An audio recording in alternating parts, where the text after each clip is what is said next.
Hello podcastlers, and welcome to another episode of the Deep Time Podcast. I am joined today by Edaph. Hello, thanks for having me on. I mean, having me on is kind of a strange way of putting it. If anything, it's me having him on because I invited him to come to the Natural History Museum because I have membership, therefore I can get into the exhibit for free and bypass all the queues because, well, the reason we're here today is that there is a new exhibition about Patagotitan, one of the largest titanosaur dinosaurs, but not necessarily the largest, and it's just opened. It opened on the 31st of March 2023 at the London Natural History Museum, and I have been twice, and this is the 1st of April at time of filming, 2023. So yes, I have been twice in the space of 2 days. In fact, in the space of 24 hours, in effect. So yeah, big Patagotitan fan over here. Yes, no, thank you for having me along for that as well. It's been lovely to see it, lovely to see the Natural History Museum again after about 6 years since my last visit. It's a very nice place. We're currently seated in the member lounge, thanks to Edaph.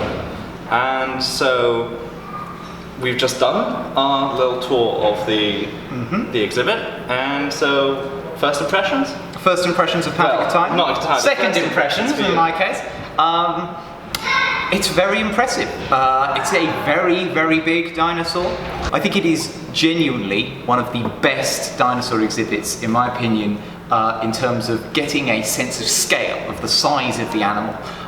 Because what they've done is, rather than putting it on a platform, or like some of the ones in the regular dinosaur exhibit, suspended 8 feet in the air. What's great about it is the fact that it's on the ground floor with you, and you can go up to it and you can touch it and walk underneath it and look underneath its enormous barrel-shaped body and really get quite close. You can't climb on it. It does say you can touch it. So yes, we tested that ourselves. We tested that ourselves. For science. For science, yeah.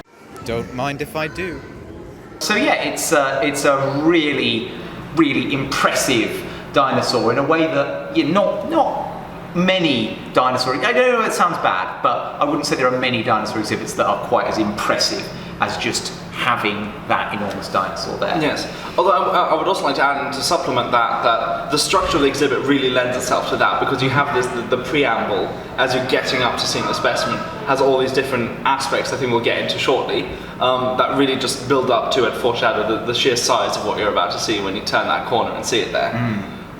So do you want to talk a bit about the structure of the exhibit? Yeah, and okay. How it plays out? So the storytelling of the exhibit, it starts with basically talking about the discovery of Patagotitan, sort of how they found it, what the bones were like, how they all pieced together, how they pieced together a whole reconstruction, and also looking at where Patagotitan sits among other sauropods. So we actually compare Patagotitan to other dinosaurs like Acheroraptor and Diplodocus, which are obviously also at the Natural History Museum, or at least Acheroraptor, whose Diplodocus usually isn't at the moment, and comparing those against each other to just get an idea of just how much more ridiculously large Patagotitan is. Yeah, that's a good way of sort of giving that context. And then you also sort of see a little bit of some of the sort of early bits of fossils, so looking at the teeth and how it ate, and also there's a forelimb as well, so you can see the sort of the what the forelimb is, which sort of again is a foretaste of that enormous skeleton that you're about to see. Yeah, and then do you want to talk about the next section of it? The interactive. The interactive. Well, yes. Sections. Yes, I went in with a lot of skepticism. I'm not generally the biggest fan of the sort of interactive nature. I think it's very hit and miss with sort of how the audience will react to that. But I was very pleasantly surprised with all of the interactive material in this one.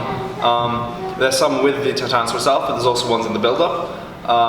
And the way it's structured is primarily these 3 panels. You have these 3 panels first, and you sort of chart from hatching through to... What was the last one? Basically just survival. Yeah, release. Survival. Yeah, making it for that first few weeks of that first gauntlet. Yeah, so it starts with a sort of an egg. Yeah. So you see an egg, which is actually not from Patagotitan, it's from India. It's not from Patagotitan, but we don't have eggs of Patagotitan, and that's just one of those things. So yeah, so we see the egg, and then we go forward from the egg.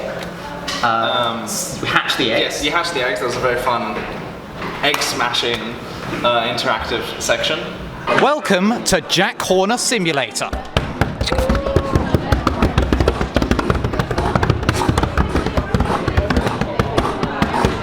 Fatality. All in a day's work.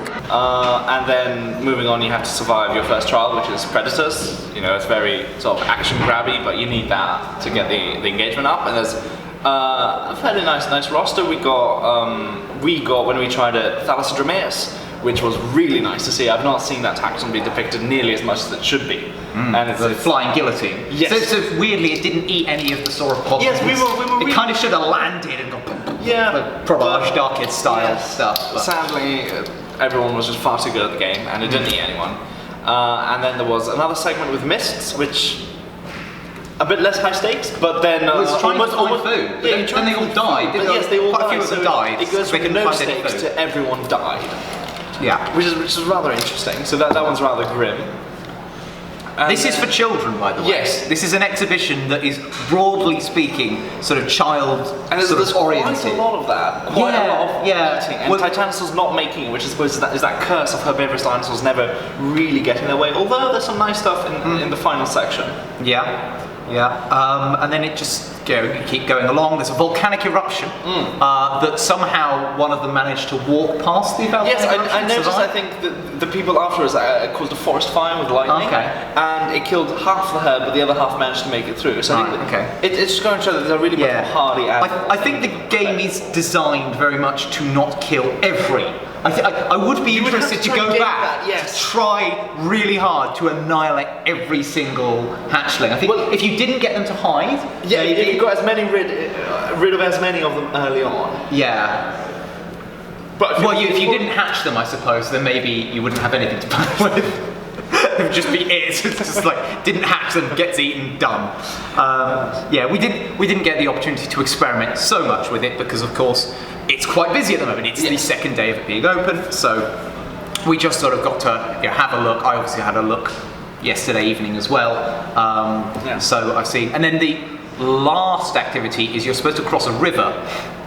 And it's broken, it doesn't work. The button that's supposed to go, hit this button when it's safe to cross, does not work. So what happens is that the Titanosaurs sort of wander around, and then a crocodile shows up and scares them across the river, and then invariably one of them dies, but the rest of them make it across.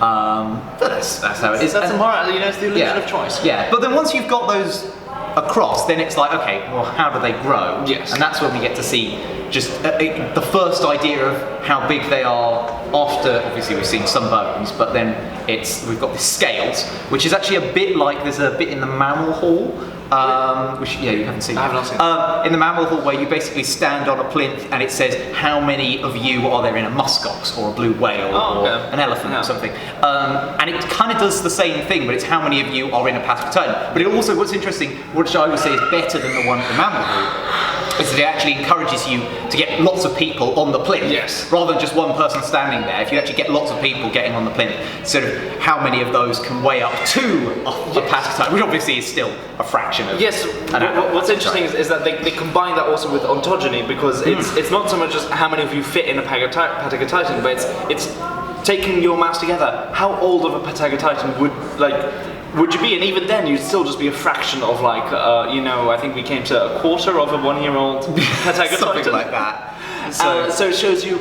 your small size compared to a baby, and then it just goes on to show you that baby itself has so much growing to do.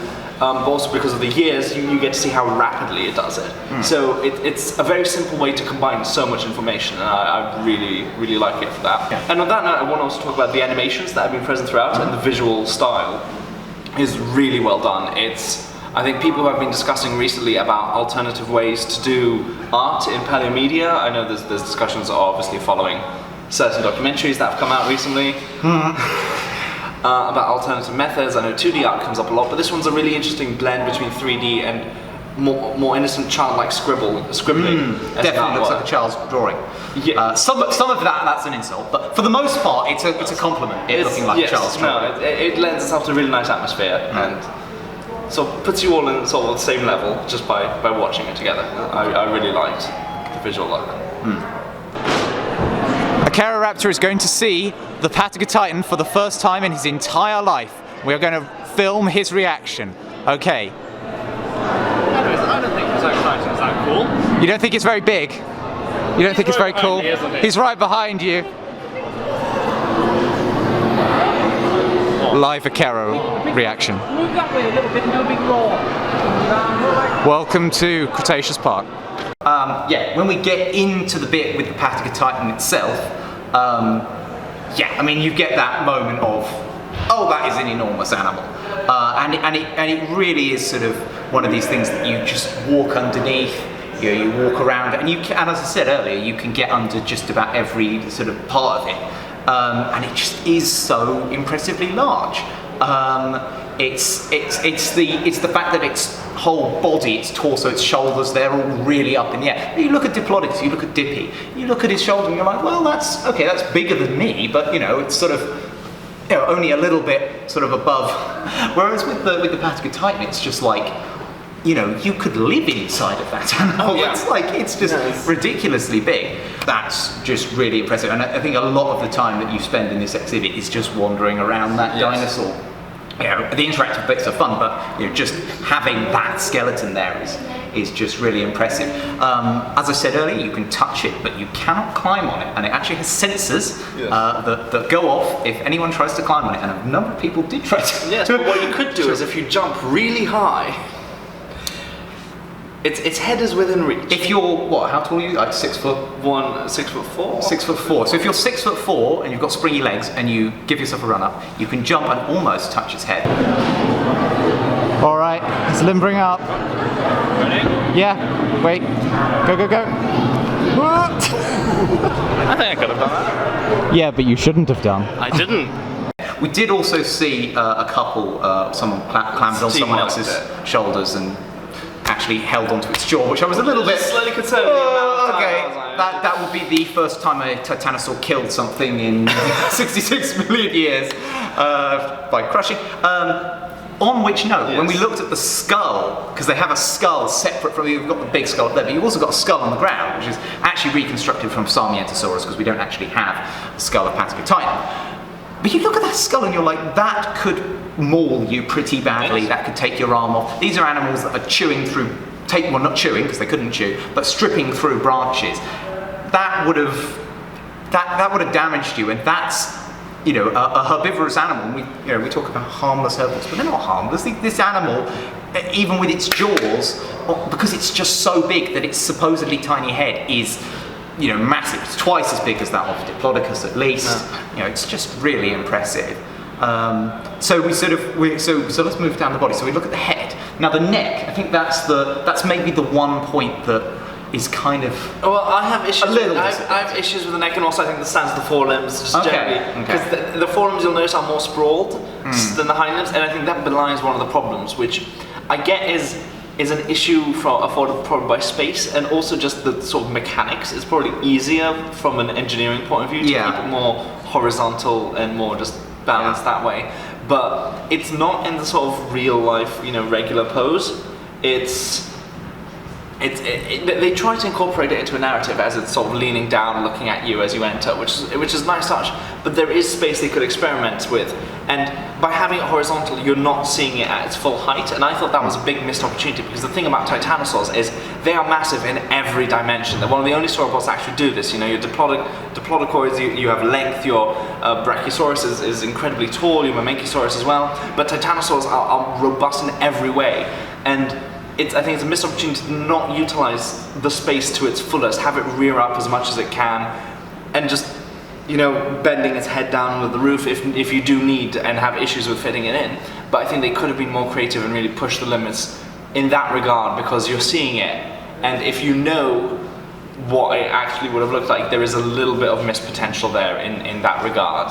Do you think it's funny that the skeleton that they have on the hats and a lot of the promotional stuff does actually have a neck going all the way up? And most of the reconstructions as well. The reconstructions are for the most part pretty good. There is one dodgy reconstruction in the exhibit, and that is the Titanotitan, not the skull itself. The Titanotitan skull's pretty good, and it's great to just see it on the ground, see just how big that skull is again. It's sort of just really impressive.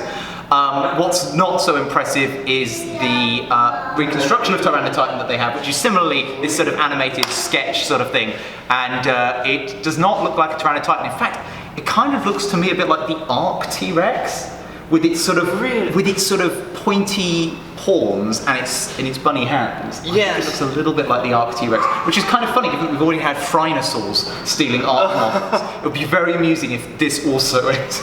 But no, anyway, please, that's genuinely the only reconstruction I think we had any problems with. Yes, I mean there's an interesting one, but this is part of a wider trend where one of the silhouettes of Patagotitan reconstructed with a wide array of osteoderms, which is, it's a common trend. A lot of media does it.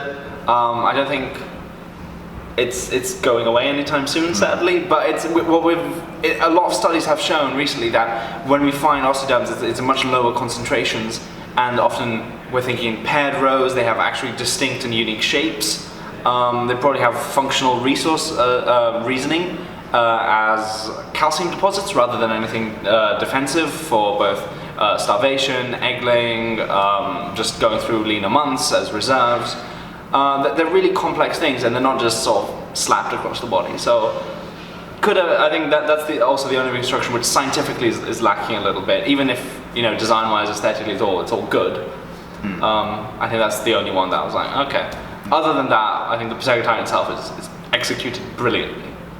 Yeah.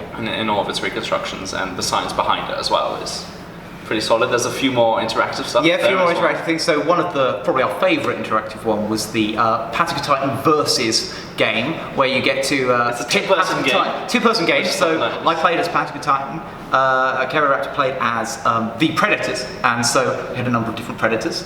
I will now splice in the footage of the Predators, of the animals. We got Geniodectes. We've got Titanosaur. We've got a Pterosaur.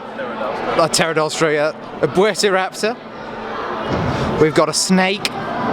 We've got a Dakota Raptor. And then we're back to the beginning. And then over here, I can choose for my Titanosaur. So we can do a barge, which seems to be a jump, which I didn't think they could do. A swish with its tail. Okay. We can do a foot stamp. We can do a protect the young. And then we can do an alarm call. Oh crap. I guess I've collected protect the young. I'm sorry, I did not realise. Well, I'm getting Geniodectes today. Patagotitan versus Geniodectes. I said protect the young. That's probably a good idea, actually, to be honest. Yeah. Geniodectes was a small... Oh, no! Well, I was crap at doing that. And so basically I have to choose a method of the Patagotitan defending its herd, and he has to choose a different predator each time. Well, it could be the same predator each time. Do not go with turtle. Patagotitan versus a very small turtle. Oh, lovely. Right, I am going to... Oh, this is how that turtle got crushed! Perfect! Do not go with turtle. Yes, turtle got squashed exactly like the real fossil of a turtle getting squashed, which was glorious reference. I really hope that was a deliberate reference. I hope so. So yeah, that was a lot of fun. Although I'm not quite sure that a turtle, maybe a snapping turtle, could be a threat to baby sauropods, but it is what it is. Yes. It is what it is. I did want to know what the other animals turned up as well. Pterodostro, I wonder what a Pterodostro would have done to the little ones. Or Buetiraptor as well. Hit him. Yes! Slap. I win. My Patagotitan managed to only lose one juvenile. Then they've also got 3 different ones which are looking at the lungs, the heart, and the digestive system. So you're pushing the heart, making the heart breathe. You're making the lungs breathe, you're pushing the heart to get the heart to beat, and you're also sort of squeezing the intestines to get all the food through.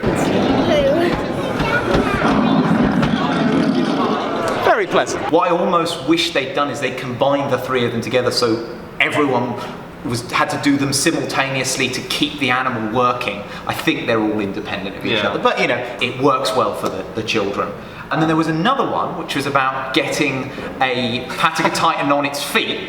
Where we had some controversial opinions there about sauropod biology. Yeah, where it kind of denied the existence of both dicryosaurs and mamenchisaurs. Yeah. Because apparently you can't have a tail that's too long or a neck that's too long. But I suppose you couldn't have a neck that's as thick as a Patagotitan neck at the front with a very small tail. And you couldn't have a Patagotitan tail at the end of a dicryosaurid front end. I don't know, But if you're trying to get to that size, yes, it is making a point about how. yeah, again, it's sort of simplified for children. And you know, there were lots of children around. They seemed to be having a good time, Yes. enjoying things, even if a few of them were trying to climb on. But One got their head like in between the sort of. Was it the? was it the back leg? It was the back leg. They got So from sort of, I don't remember how human body. It's fibula and tibula. Yes, that's the one. Or is it tibia and fibula? Anyway, it's those ones. Tibia and fibula. Right, the ones at the back of the leg. So yeah. Yeah, they got their head in between and set off the sensors and looked very concerned. So people that have been you know, going for the head and the legs, but it seems to have held on pretty well. Still standing. So yeah, still standing so far. 2 days in. Right. So is that everything we want to say? Well, we about had a little one with the mammals at the very end of it. Oh yes, then we had a one that was talking about the different mammals that have sort of matched dinosaurs in size. And I had strong opinions about one of them. Yeah, well there was Eobacillus, a type of Uinthidia, yeah, that's big. Paraceratherium, Obviously. yeah, obviously, that's one of the biggest ones. Then we go to the Miocene, and the big animal from the Miocene is Calicotherium, which it genuinely says is 1 ton, and it's like a 1 ton Calicotherium. I'm not sure that is the sort of animal really comparable in any of that. There were animals at the same time. Dinotherium was a 10-ton proboscidean that lived at the same time. I guess they didn't want to overwhelm it with elephants because the next one is the southern mammoth. Weirdly, they do not mention Paleoloxodon pneumaticus, which is often believed to be the largest of all the land mammals, because that would have weighed something of the order of 22 tons. Certainly rivaling Paraceratherium. Yeah. Not mentioned at all. And then we go from that to Savannah elephant. Yeah, I think there might be a woolly mammal. no, there's the giant ground sloth. Ground sloth. And then finally, Savannah elephant with an actual stuffed Savannah elephant, which I think is normally in the mammal hall, but they've moved it there for the exhibition. I think that's a safari Patagotitan, so I really hope it's in the gift shop. It isn't. And then we went to the gift shop, and we bought some drip. Titanosaur mug, drinking a Titanosaur flavoured coffee. You've got the Titanosaur hat on. Titanosaur hat, Titanosaur Rolex. You know, You're dressed like the Titanosaur. I'm dressed like a Titanosaur. You've got I've Megaraptor got and the tooth. Orange. I've got Well, it's Velociraptor claw. Sure. Titanosaur Rolex review. 10 out of 10. It does tell the time. We've got some hats. We've got I believe we bought the same thing. we bought the socks.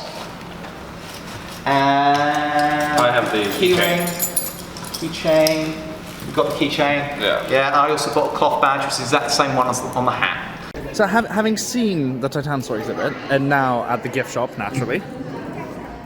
Yes, so here we've got a baby Titanosaur. They've actually got giant, well, I say full size, I mean, it's still not full size for actual Titanosaur. But, you know, this would be like a sort of a few months old, I guess. But this one's about £80, by the way. But the thing about dear. that is, look at the feet. Look at these feet. They've got 3 toes on each foot, okay? Titanosaurs should have 5 toes on the back foot. Down to the feet with 4 toes. 5 toes. 4 toes. 5 toes. 4 toes. 5 toes. 4 toes. 5 toes. 4 toes. And at the front foot, you shouldn't have anything at all. They've got a hoof, like a horse. And that's very clear on the skeleton out there, so I don't know what they've been doing with this one, but there we go. Is the baby the same? It's the baby is exactly the same. It's not a big-eyed baby or anything. They are just like clones of each other. Or long-legged, if you look at Diamantinosaurus ontogeny, they have longer legs as babies. Or Replicas from Madagascar Yes. as well. That also demonstrates that sort of thing going on. So yeah, I would say I will rank this Titanosaur 4 out of 10 for accuracy. Right. 4. I don't know where I even got the 4. Where does the 4 come from? Well, it's got 4 legs. It's got 4 legs, and they are upright. They are not sprawling. Yeah. You know, small mercies. I guess the head isn't atrocious. Like, it kind of conforms to the Sarmientosaurus skull shape that they've chosen for this reconstruction. So yeah, I guess 4 out of 10 it is. Give a 4 out of 10 to the adult and a 2 out of 10 to the baby because it doesn't look like a baby in particular. It doesn't look much like a baby at all, no. It's just a smaller version. When the parent says, no, I'm not going to buy you this plush, I'm going to buy you this plush instead. Can we have Titanosaur plush at home? We have Titanosaur plush at home. What would you put an arbitrary number rating on the Titanosaur exhibit? Ooh. I think a solid 8.5 out of 10. 8.5 out of 10. Ooh. Yeah, I'd say around 8. Yeah, so sort of only a few things. What I was actually also really impressed by is the fact that it was an exhibit with no robots, no animatronics. Yes. No Yes, animatronics. you did remark on that. Just casts of real fossils. And a few real recreations. fossils, yeah, a few real fossils, mostly casts and recreations, and some interactive games, but no animatronics, which is, unheard of. And in a lot of refreshing, ways. considering And most of the refreshing. animatronics. Yeah, I mean, I do like some of the ones that the NHM has Yes, done the with the T-Rex was animatronics. quite nice. The T-Rex animatronic is quite nice, but yeah, for the most part, animatronic exhibitions can be a bit dodgy. So it's nice to have something a bit different for once. Yes. Okay. So, Yes. that's the Patagotitan exhibition Yes. done. It was at this point that my camera's memory card finally ran out of space, so we had to switch over to using Acheroraptor's phone to record the rest of the video. If you want to watch us talk about the discovery of Patagotitan and the various appearances of the dinosaur in popular media, head over to the Deep Time podcast channel now.